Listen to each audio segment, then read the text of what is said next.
বিধানসভা ভোটের আবহে বাংলায় এবার কেন্দ্রীয় বাহিনী। এবার মোট 480 কোম্পানি মোতায়েনের ঘোষণা করেছে কমিশন।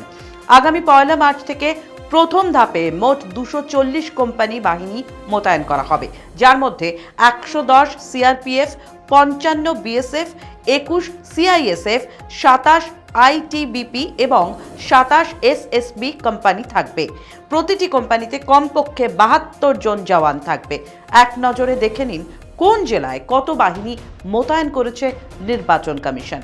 কলকাতার জন্য 12 কোম্পানি, উত্তর 24 পরগনায় 30 কোম্পানি, মুর্শিদাবাদে 16 কোম্পানি, হাওড়া কমিশনারেট পুলিশ জেলা এবং দক্ষিণ 24 পরগনায় 15 কোম্পানি করে বাহিনী থাকছে। পূর্ব মেদিনীপুরে পাঠানো হচ্ছে 14 কোম্পানি বাহিনী, মালদহ ও নদিয়ায় 12 কোম্পানি করে, উত্তর দিনাজপুরে 11 কোম্পানি এবং দক্ষিণ দিনাজপুরে 10 কোম্পানি বাহিনী মোতায়েন করা হবে। উত্তরবঙ্গের দার্জিলিং ও শিলিগুড়ি মিলিয়ে 9 কোম্পানি এবং কোচবিহারে 9 কোম্পানি বাহিনী থাকছে। পূর্ব বর্ধমানে 8, পশ্চিম বর্ধমান, পশ্চিম মেদিনীপুর এবং জলপাইগুড়িতে 7 কোম্পানি করে বাহিনী নামানো হচ্ছে। জঙ্গলমহল অর্থাৎ পুরুলিয়া ও ঝাড়গ্রামে 5 কোম্পানি করে এবং আলিপুরদুয়ারে 5 ও কালিম্পংয়ে 3 কোম্পানি বাহিনী মোতায়েন করার সিদ্ধান্ত নেওয়া হয়েছে।